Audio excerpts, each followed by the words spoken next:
I installed the camera because of the incident with the missing yogurt. This is a small and slightly embarrassing origin story for something that turned out to matter considerably, but it's the true one. In October, over the course of about 2 weeks, a yogurt would disappear from the fridge each morning.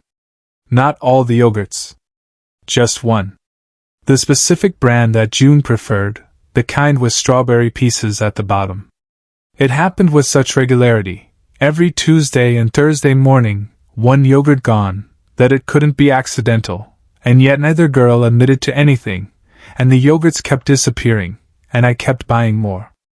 I installed a small camera in the kitchen on a Friday evening, angled to cover the fridge, with the intention of catching whichever daughter was conducting the Tuesday and Thursday yogurt raids. What I caught was considerably more interesting than a yogurt raid. The footage was timestamped 7:14 a.m. on a Tuesday.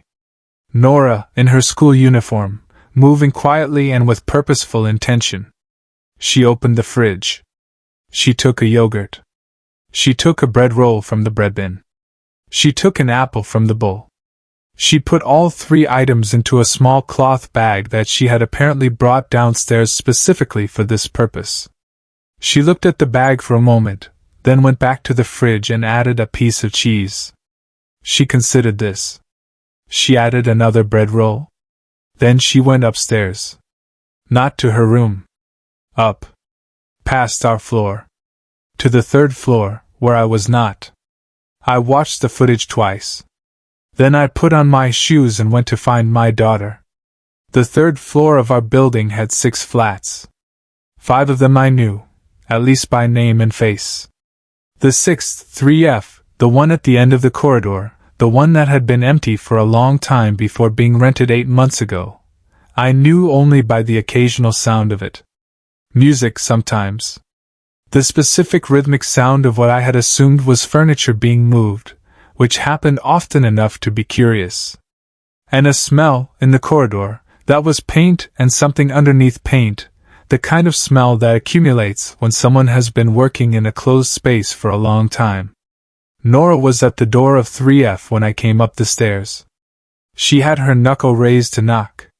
She heard me and turned around and had the expression she always had when she had been caught doing something she hadn't decided yet whether she needed to explain. I said, "What is in the bag?" She said, "Breakfast." I said, "Whose breakfast?" She said, "Elias's." He forgets to eat when he's working and he doesn't have very much food right now, and Tuesday and Thursday mornings are the days he works the longest, so those are the days he most needs breakfast. I said, "Who is Elias?" She said, "He's an artist. He lives here. He's been here since February." She paused. "He's having a hard time." I said, "How do you know he's having a hard time?" She said, with the patience of someone explaining something obvious, "Because I've been talking to him." Elias Marsh was 29 years old. He was a painter.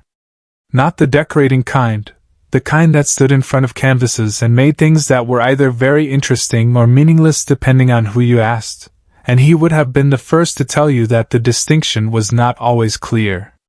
He had come to the city from a smaller town 2 years earlier with the specific intention of becoming the kind of painter who made a living at it, which was, as he was discovering, a significantly more difficult proposition than it had seemed from the smaller town.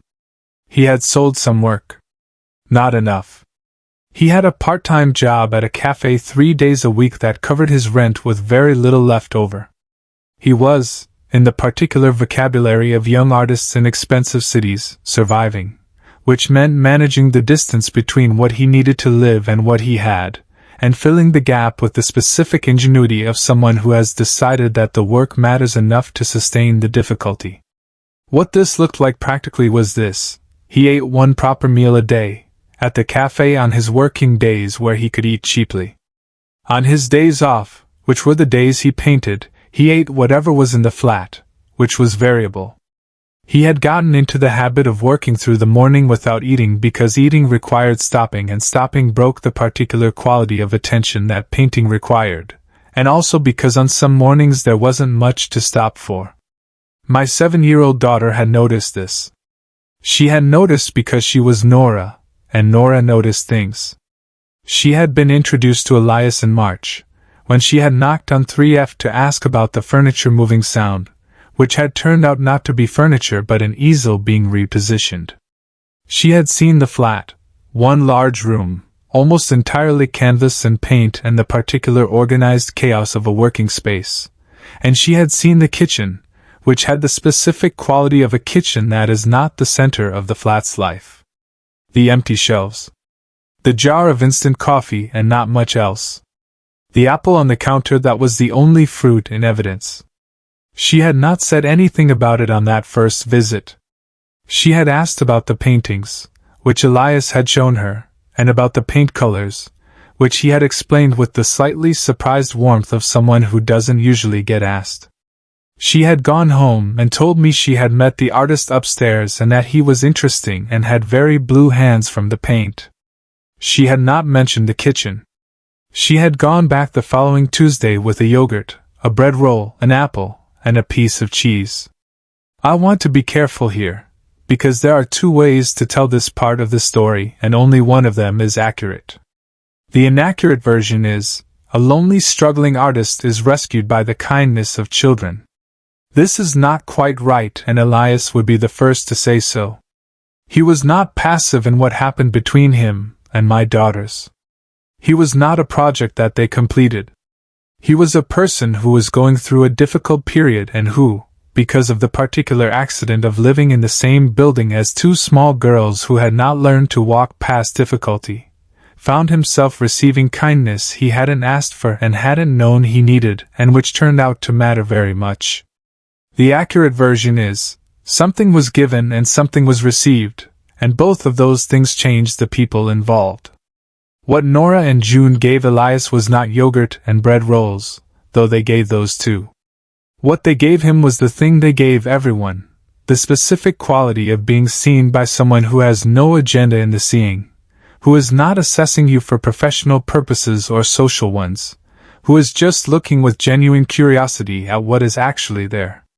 What Elias gave them was something I hadn't expected. He taught them to paint.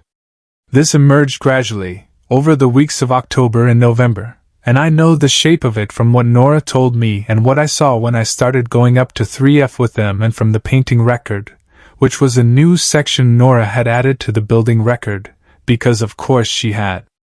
It started with questions. This was always how things started with my daughters. The question that preceded everything, the one that led to another question and another until a door had been found and walked through and there was no walking back. June's first question had been, "Can I try?" She had asked it on her first visit to 3F, standing in front of a large canvas that Elias was midway through, a painting of something she couldn't quite resolve into a recognizable image, but that seemed to have weather in it, or feeling, or both. He had said, "Try what?" She had pointed at the canvas. He had said, "You want to paint?" She had said, "I want to know what it feels like." He had given her a brush and a small section of the canvas at the bottom left corner, and she had made 3 marks and looked at them and said, "Oh," and then had asked if she could make 3 more. She had made 17 before she stopped.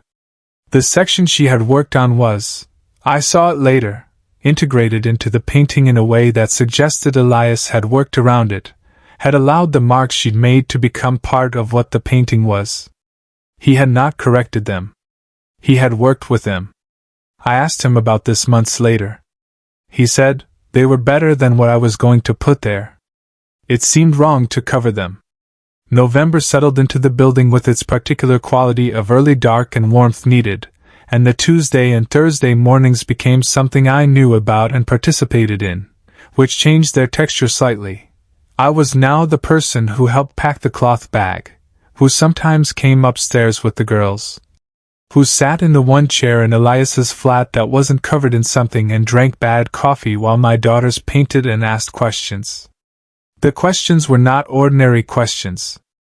This was partly June, who never asked ordinary questions, and partly the environment, something about the large room with its canvases and smell of paint and the particular quality of watching someone make something produced questions that didn't come up in ordinary circumstances. Why do you paint the same thing different ways? June asked, looking at 3 canvases leaned against the wall that were clearly related. The same forms, different colors, different atmosphere. Elias said, because I don't know what it is yet. I painted again to find out. She considered this. So painting is how you think? He said, for me, yes. Some people think in words. I think in paint. She said, Nora thinks in words? I think in, she paused. I think in what happens next. Like actions. What's the next thing to do? He said, that might make you a sculptor? She looked at him. I want to try that, she said. Nora's relationship with the painting was different from June's, and I watched it develop with the particular interest of a parent who is seeing a child encounter something that fits them in a way she hadn't seen before. Nora was a documenter. This was her fundamental mode, the observation, the record, the careful notation of what was there so that it wouldn't be lost. She had applied this to the park journal and the building record and the garden record and the reading record and all the other systems she maintained with the seriousness of an archivist who understands that things that aren't written down cease to exist. Painting offered her something different. Something that the record couldn't quite capture, that the careful words and observations didn't quite reach. She was slow to start. She watched for 3 sessions before she asked to try. And when she did, she was methodical in the way that was always hers, asking Elias what each brush did and what each color was made of and why this paint behaved differently from that one. But then she made her first mark and something happened that I watched from the chair and couldn't quite name. She stopped being the observer. Just for the duration of the mark, just for that moment. She was in it, in the making of it, not watching it from outside. And when she stepped back and looked at what she'd done, something in her face had the quality I recognized from the moments when she wrote something in the record that felt true, the satisfaction of having gotten something right that she hadn't known she was trying to get right. She'd painted for 40 minutes that first session. She didn't speak. She didn't take notes. She painted. Elias watched her the way I had watched him, quietly, from a position that gave space, available if needed. When she stopped, he said, "What were you thinking about?" She said, "I wasn't thinking. I was just doing." He said, "Yes. That's it. That's the thing." December brought something I hadn't anticipated. Elias sold a painting. Not to a gallery, to a woman who had seen his work at a small group show at a space around the corner, a kind of regular open studio event that various artists in the neighborhood participated in. She had come to see his work specifically, had stood in front of one canvas for a long time, and had bought it. He came home from the opening with the particular quality of someone who has been surprised by something good, slightly stunned, not quite believing yet, holding it carefully. He knocked on our door at 9:30. The girls were still awake, technically, though they should not have been. He said, "I sold something?" And then he looked at them and said, "I wanted to tell you first." June said, "How much?" He told her. She said, "Is that good?" He said, "It's very good. It's more than I usually make in a month at the cafe." She said, "So you can eat properly now?" He said, "Yes. I can eat properly now." Nora, who had appeared in the doorway in her pajamas, said, "I'm putting this in the record." He said, "I expected nothing less." She went to get the notebook. June sat on the floor in the hallway in her pajamas and asked him to tell her everything about the opening, what the woman had said, what she'd looked like, how long she'd stood in front of the painting, whether she'd asked questions. He told her everything. I made tea and listened from the kitchen doorway and thought about the cloth bag with the yogurt, and the bread roll and the apple and the piece of cheese, and the 17 marks on the bottom left of a canvas, and what can grow from the places where things are given and received without any expectation of what they're supposed to become. January. Elias had more openings after December. Not many. The art world moves slowly and the city is full of people making work, but enough that something had shifted. The cafe days had gone from 3 to 2. He had a small commission, A piece for a company's lobby that he was ambivalent about, but that was paying. He was eating properly, as June continued to periodically verify. He had started teaching the girls on Tuesday and Thursday mornings with the intention that comes when someone decides something is worth doing properly. Not lessons in the formal sense. He had no training in teaching and said so, but sessions. Structured time with a purpose and a direction. June was working with clay, which Elias had gotten from an art supply place 2 streets away after her sculptor comment in November. She was making things that were abstract and confident, things that didn't try to be recognizable and were the better for it. She approached the clay the way she approached everything, directly, with the certainty that the correct response to a material was to find out what it wanted to do and then do that. Nora was painting. She had developed, over the weeks, a specific kind of work, small, precise, intensely detailed paintings of ordinary things. The corner of the kitchen table. The texture of a coat hung on a hook. The particular quality of light in the corridor at 7 in the morning. They were the paintings of someone who notices everything and has found a way to make the noticing visible. Elias looked at her work with the focused attention of someone who takes it seriously. He said once, looking at a small painting she'd done of the lobby bench, "You paint the way you observe. Like everything is worth exactly this much attention and no more and no less." She said, "Isn't it?" He said, "Yes. But most people don't see it that way." She said, "Most people aren't looking properly." He said, "No. They're not. I want to tell you about a conversation I had with Elias in February, on a Tuesday evening after the girls had gone to bed and he had stayed for tea, which had started happening more and more, him staying, the 4 of us or the 3 of us in the kitchen, the particular warmth of a flat that has more people in it than it used to. He said, "Can I ask you something?" I said yes. He said, when they started bringing breakfast. "Did you tell them to?" I said I found out about it from the camera footage. I didn't know until the 3rd week. He said I thought so. He was quiet for a moment. I didn't know what to do with it at first. Someone bringing me food. I kept thinking I should tell them not to, that I was fine, that I didn't need it. I said, "Why didn't you?" He said, "Because I wasn't fine." He said it simply. I was fine in the sense of managing. But the specific not fine of spending days alone in a flat trying to make something that might not be good and not having enough money and not knowing if any of it was worth it, I'd been sitting in that for 8 months. And then a 7-year-old knocks on the door with a yogurt and a bread roll and just gives them to me. Without making it into anything. Without requiring me to feel any particular way about it. I said, "They're good at that." He said, "She looked at me and said, Elias, you should eat before you paint," and then she left. And I stood in the kitchen holding a yogurt, and I thought, someone noticed. In a building full of people, someone noticed. He picked up his tea. He said, "It sounds like a small thing." I said, "It isn't a small thing." He said, "No, it isn't." March brought the building record entry that I found later, tucked between February's garden notes, and a long observation about the pigeons near the park fountain. It read, "Elias update March. He is doing better. He sold another painting.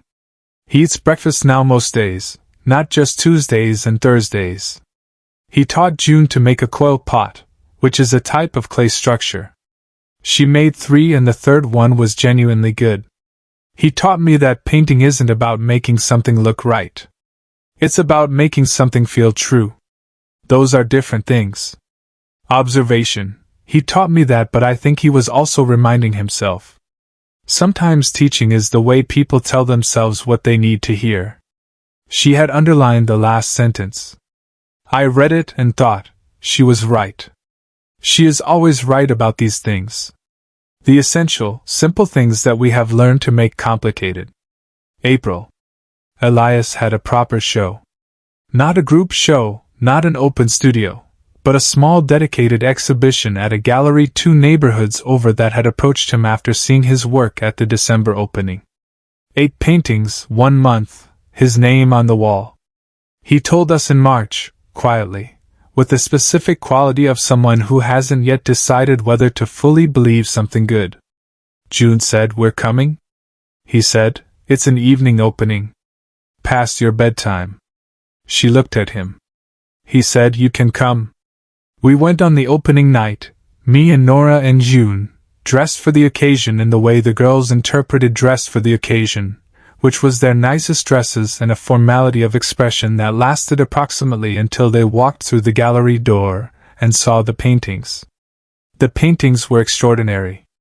I say this not as an observer with particular art knowledge, I don't have it, but as someone who had sat in the chair in 3F for 5 months watching these works develop, who had seen them in their early states and their middle states and their finished states, who knew what had gone into them, and what had been discarded, and what had been kept.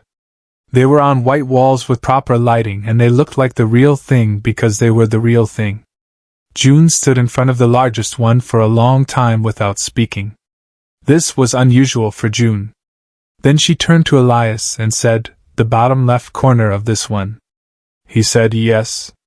She said, "Those 3 marks are mine?" He said, "They are." She looked back at the painting. "They made it better," she said. He said, "They did?" She said, "Good." She moved on to the next painting. Elias watched her go with an expression that had something in it I recognized from Thomas and Adiz and Robert and Edgar and Vincent and Bernard, the specific quality of being found by someone who had no reason to look and had looked anyway, and what that does to a person who has been moving through the world believing they are not worth finding. Nora was at the other end of the gallery, standing in front of a small painting in the corner. I went to look at what she was looking at. It was a painting of a cloth bag. Small, careful, intensely detailed, the specific cloth bag that she had used to bring breakfast upstairs, rendered in the particular way that Elias painted things he wanted to look at carefully. It was not labeled. It didn't need to be. Nora looked at it for a long time. She said, "He kept the bag." I said, "He painted it." She said, "Same thing?" She was right. Summer came to the building. Elias's show ran through May. 3 paintings sold. He gave notice at the cafe in June, not because the money was certain, but because the uncertainty of painting full-time was a better uncertainty than the certainty of not having enough time for it.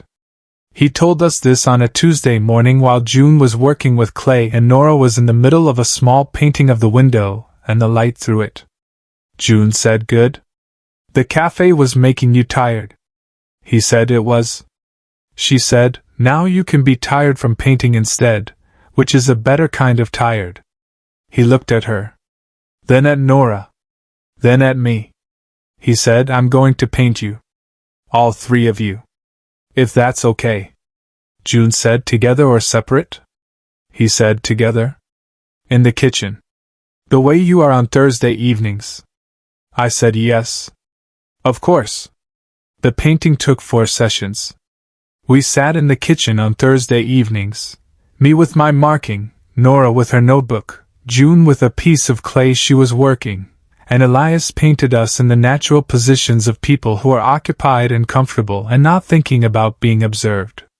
The painting is called, according to the small card he wrote himself, Thursday Evening, 2nd floor. It hangs in the kitchen now. When people ask about it I say, the artist lives upstairs. There is something I want to say about what the painting sessions did for me, separate from what they did for my daughters. I had not made anything in a long time. Not since before the marriage and certainly not since the divorce, which had consumed the kind of energy that making things requires. I had taught and marked and planned and been a mother and managed the considerable logistics of a life, and all of that was necessary and real and good, but it had left very little space for the part of me that wanted to do something without it needing to be for anything. I tried painting once, in March, when Elias offered. I was terrible. This was fine. I had learned from watching Robert at the piano and Edgar in the garden and my own daughters in that very room that being bad at something was not a reason not to try. I made something that looked like nothing in particular, and Elias looked at it without judgment and said, You're controlling it too much. Let the brush do something you didn't plan. I said, I don't know how to do that. He said, yes you do. You do it every time you don't correct your daughters when they're about to do something wrong, but they're going to learn more from the doing than from the not doing. I looked at him. He said, that's letting go of control? Same thing. I tried again. I let the brush do something I didn't plan. It wasn't good. But it was mine. And there was something in the having of it. The small bad painting on a piece of card in the corner of 3F. That was different from everything else in my life, which was all purposeful and directed and for something. This was just a thing I had made, for no reason, badly, with my own hands. I kept it. I keep it still. August. The building had its summer quality, windows open, the sounds of the city closer, people sitting on steps in the evening because steps were cooler than flats. Our various people were in their various places. Thomas and I had dinner once a fortnight. Adi's dahlias were extraordinary again, the second summer of them, the colors somehow deeper this year. Robert had been to a proper piano recital, not performing but attending, and had come back with the specific energy of someone who has been in the presence of excellence, and found it inspiring rather than diminishing. Edgar's garden was in full summer, and the Thursday workshop had a waiting list. Vincent had taken on a second consultancy. Bernard was in his second year at the community center and reading novels. Elias had 3 more paintings in a group show that opened in September. June was making sculpture. Real sculpture, in her way, abstract, confident, made with the hands of someone who has been told from early that her hands are capable. She had graduated from the coil pots to something more ambitious. Structures that explored space and balance in the way that she explored everything, which was by finding out what happened when you pushed. Nora was painting every Tuesday and Thursday and some Saturdays. Small, precise, intensely observational paintings. She had filled a sketchbook and started another. She had not stopped the building record or the garden record or the reading record or the park journal. She had simply added to them. The painting was another form of the same thing, a way of paying attention that left a record. Elias said, looking at her latest painting, you're going to be something. She said, I already am something. He said, I know. I meant professionally. She considered this. Probably, she said. But that's not why I do it. He said, why do you do it? She said, because it's true. When I finish a painting, it's true in a way that words aren't always true. It's true in a way that I can't argue with or second guess or decide later was wrong. It just is. He was quiet for a moment. He said, yes. That's exactly it. That's the whole reason. She went back to her painting. He looked at me.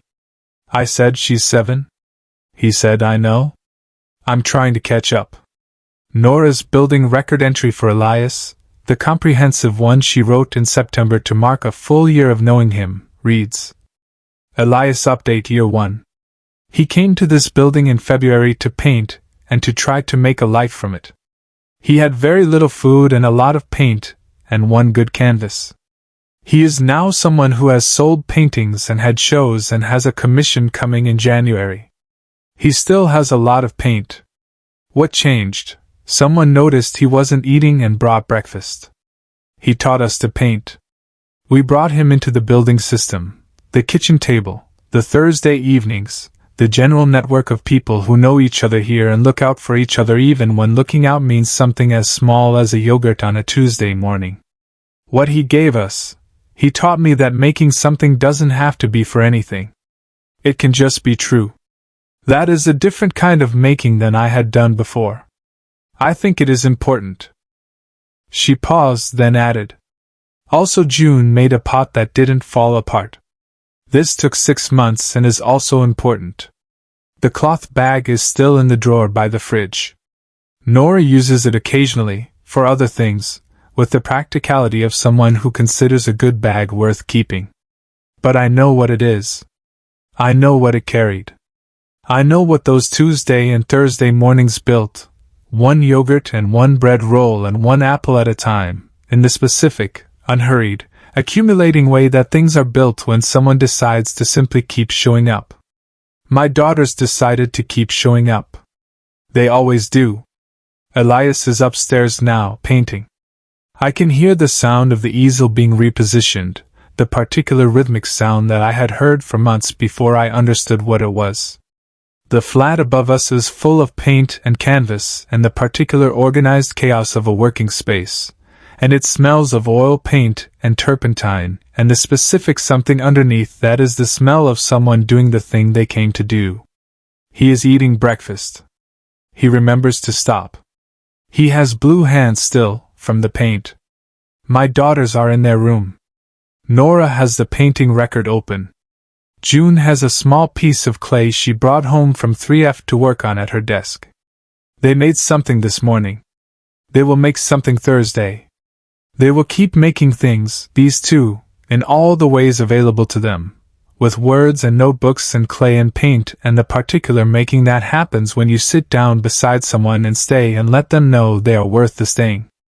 That is the oldest making of all. They have always known how to do it. They will never stop. I want to go back to something I skipped the first 3 weeks. Before the camera. Before I knew. During those 3 weeks, Nora made 7 trips to 3F. She told me this afterward, catalogued in the painting record with her usual precision: dates, times, contents of the bag, duration of visit, what was discussed. The contents varied. Yogurt and bread roll were constants. Apple appeared 5 of 7 times. Cheese 3 times.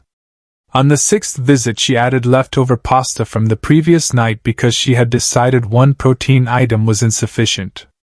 On the 7th she brought 2 of everything because June had decided she was coming and June believed in thoroughness. What struck me was not the food. It was the duration of visit column. 30 minutes. 45. An hour and 10. These were not delivery missions. These were visits. My daughter had been getting up early enough to go upstairs, bring food, and spend an hour talking and looking at paintings before school, for 3 weeks, without my knowledge. I asked her, "Why didn't you tell me?" She said, "I thought you might tell me to stop." I said, "Why would I tell you to stop?" She said, "Because adults sometimes think things are too complicated. Someone doesn't have enough food so you bring them food. That's not complicated. But adults see all the reasons it might be awkward or not their place." I didn't want that conversation. I just wanted to bring the food. I said, "And June?" She said, "June wanted to come from the 2nd visit." I made her wait until the 4th because I wanted to make sure it was a good situation first. I looked at my 7-year-old, who had conducted a 3-week solo assessment of whether a situation was appropriate before allowing her sister to participate. I said, "That was very sensible." She said, "I know. I'm usually sensible." In January, Elias showed us a series he had been keeping private, 6 canvases, all of the building. Not realistic, but recognizable if you knew what you were looking at. The lobby bench in amber morning light. A corridor emptied but recently occupied. The laundry room. The mailboxes. 3F's door with light underneath it. And in each painting small figures. Not portraits, presences. The shape of a man on a bench. 2 small identical shapes, always together. A woman in a corridor with arms full of something. Nora said, "That's Thomas?" He said, "Yes." She moved to the next. She said, "That's the back place." "That's Adiz." He said, "You told me about her." I tried to paint what you described. She looked at all 6. She said, "You painted our building?" "Our people." He said, "Your building gave me somewhere to belong when I didn't have anywhere. I wanted to paint what that looks like from the inside." June said, "Can we have one?" He said, "I was going to ask." She said, "The bench one?" "For the kitchen." The bench painting has hung beside the Thursday evening painting since January. His version of us. Our version of the building he lives in. 2 kinds of record. 2 kinds of love, if love is the right word, which I think it is. May brought Elias's mother. A woman in her late 50s from his smaller town, practical and warm, arriving with a casserole dish and the expression of a parent who has been trying for years to trust their child's uncertain choice. She met my daughters in the lobby. She said, "You're the ones who brought him food?" June said yes. "He was forgetting to eat." She said, "I know. He's always done that." She paused. "Thank you?" June said, "He taught us to paint." We both got something. Saturday evening. The casserole at the center of the table, more people than usually fit. Me and the girls and Elias and his mother and Bernard, who Nora had found in the corridor and could not leave uninvited, and Mrs. Adeyemi with bread rolls. The kitchen was full. The casserole was good.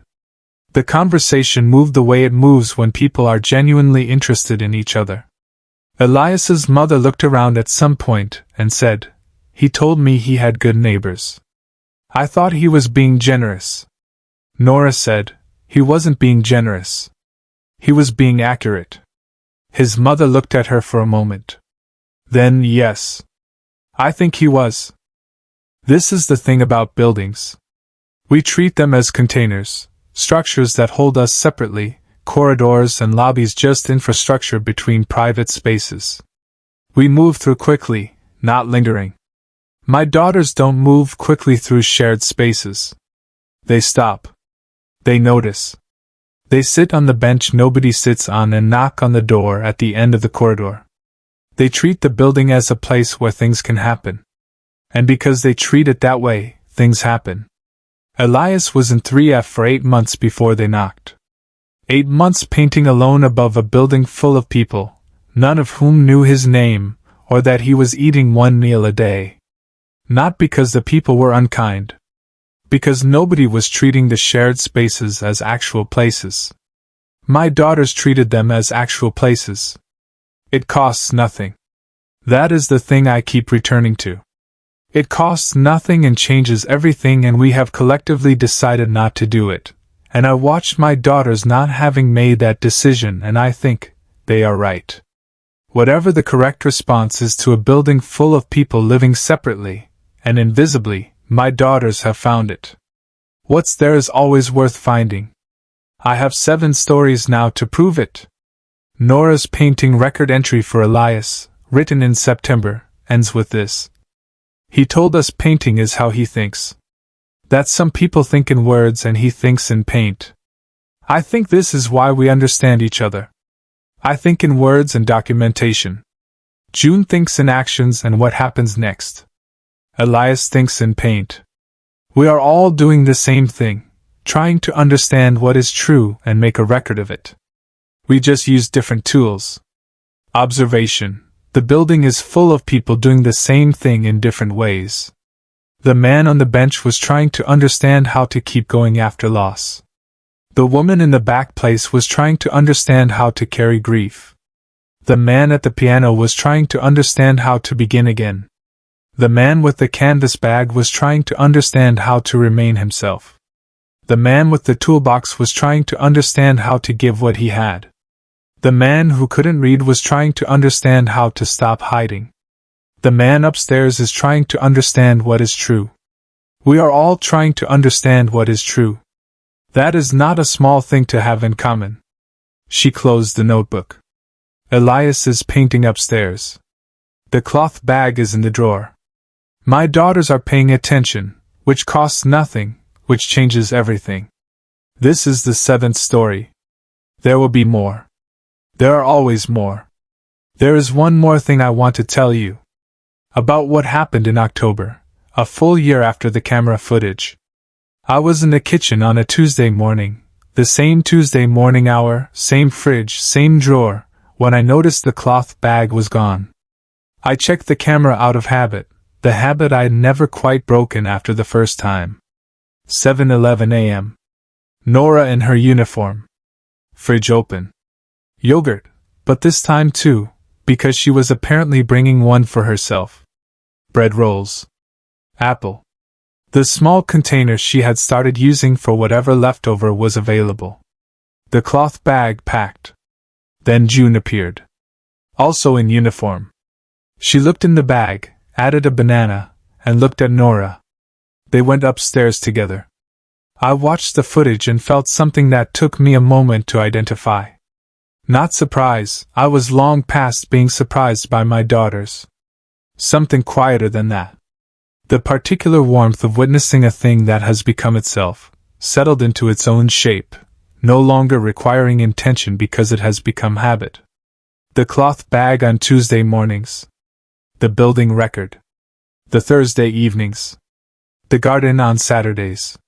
They had built a life, these two small girls, out of the materials available. A building, a bench, a series of strangers who turned out not to be strangers, a cloth bag and a notebook, and the willingness to knock on doors and stay. It was a good life. It was a generous life. It was the life they were choosing every Tuesday and Thursday and Saturday, one small deliberate act at a time. Elias was upstairs. The food would reach him. I put the kettle on. I made enough tea for when they came back down. That is the whole of it, I think. The kettle on, the tea ready, the door open for whoever comes. My daughters have taught me this, that the gesture doesn't have to be large. It just has to be consistent. It just has to say, you are expected here. You are welcome. There is something warm waiting. There is always something warm waiting. Come in.